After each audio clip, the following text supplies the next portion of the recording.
حضرت حسین رضی اللہ تعالیٰ عنہ کے پاس اہل کوفہ کے 150 خطوط اور بہت سے وفود پہلے پہنچ چکے تھے۔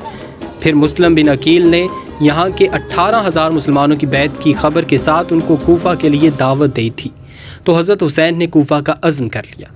جب یہ خبر لوگوں میں مشہور ہوئی تو بجز عبداللہ بن زبیر کے اور کسی نے ان کو کوفہ جانے کا مشورہ نہیں دیا، بلکہ بہت سے حضرات حضرت حسین رضی اللہ تعالیٰ عنہ کی خدمت میں حاضر ہوئے اور یہ مشورہ دیا کہ آپ کوفہ ہرگز نہ جائیں۔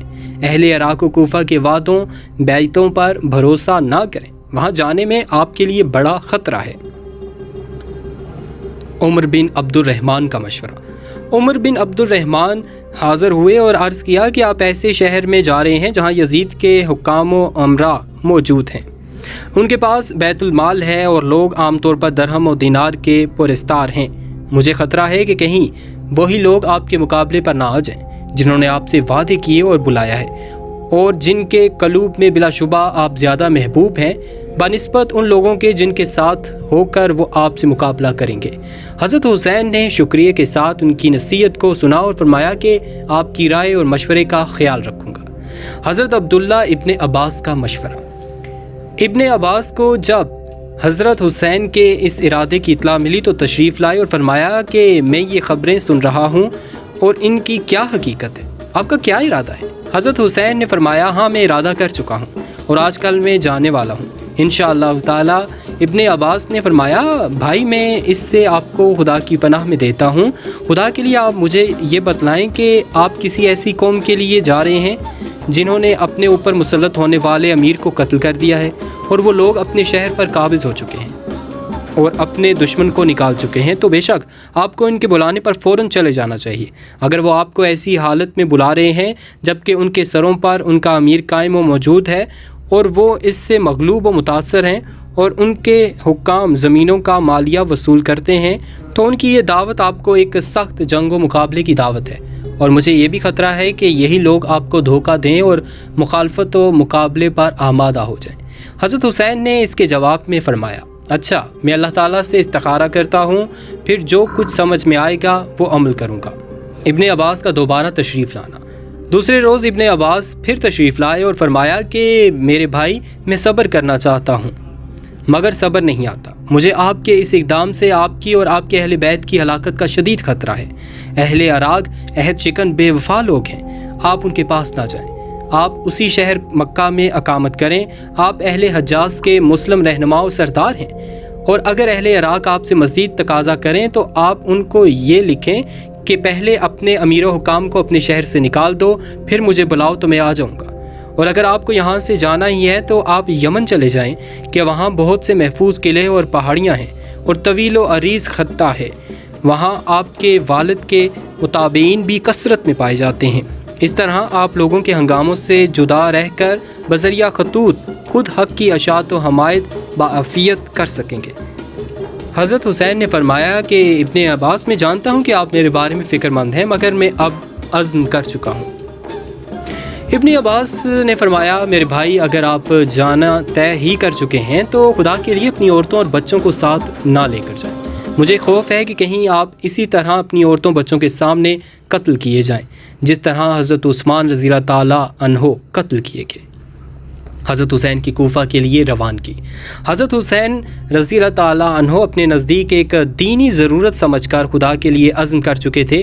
مشورہ دینے والوں نے ان کو خطرات سے آگاہ کیا مگر مقصد کی اہمیت نے ان کو خطرات کا مقابلہ کرنے کے لیے مجبور کر دیا، اور 60 ذی الحجہ کی 3 یا 8 تاریخ کو آپ مکہ سے کوفہ کے لیے روانہ ہو گئے۔ اس وقت یزید کی طرف سے مکہ کا حاکم عمر بن سعید بن العاص مقرر تھا۔ اس کو ان کی روانگی کی خبر ملی تو چند آدمی راستے پر ان کو روکنے کے لیے بھیجے۔ حضرت حسین نے واپسی سے انکار فرمایا اور آگے بڑھ گئے۔ فرزوق شاعر کی ملاقات اور حضرت حسین کا ارشاد۔ راستے میں فرزوق شاعر عراق کی طرف سے آتا ہوا ملا۔ حضرت حسین کو دیکھ کر پوچھا کہ کہاں کا قصد ہے۔ حضرت حسین نے بات کاٹ کر ان سے پوچھا کہ یہ بتلاؤ کہ اہل عراق و کوفہ کو تم نے کس حال میں چھوڑا ہے۔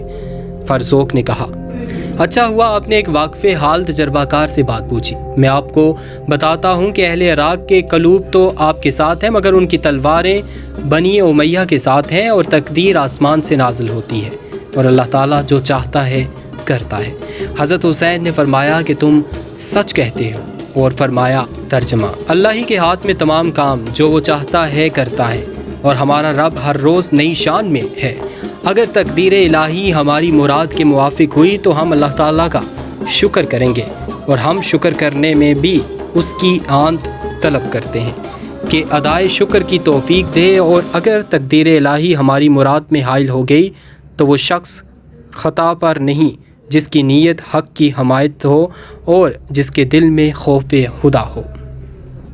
عبداللہ ابن جعفر کا خط، واپسی کا مشورہ۔ عبداللہ ابن جعفر نے جب حضرت حسین کی روانگی کی خبر پائی تو ایک خط لکھ کر اپنے بیٹوں کے ہاتھ روانہ کیا کہ تیزی سے پہنچائیں اور راستے میں حضرت حسین کو دے دیں۔ خط کا مضمون یہ تھا: میں خدا کے لیے آپ سے سوال کرتا ہوں کہ آپ میرا خط پڑھتے ہی مکہ کی طرف لوٹ آئیں۔ میں محض خیر خواہانہ عرض کر رہا ہوں۔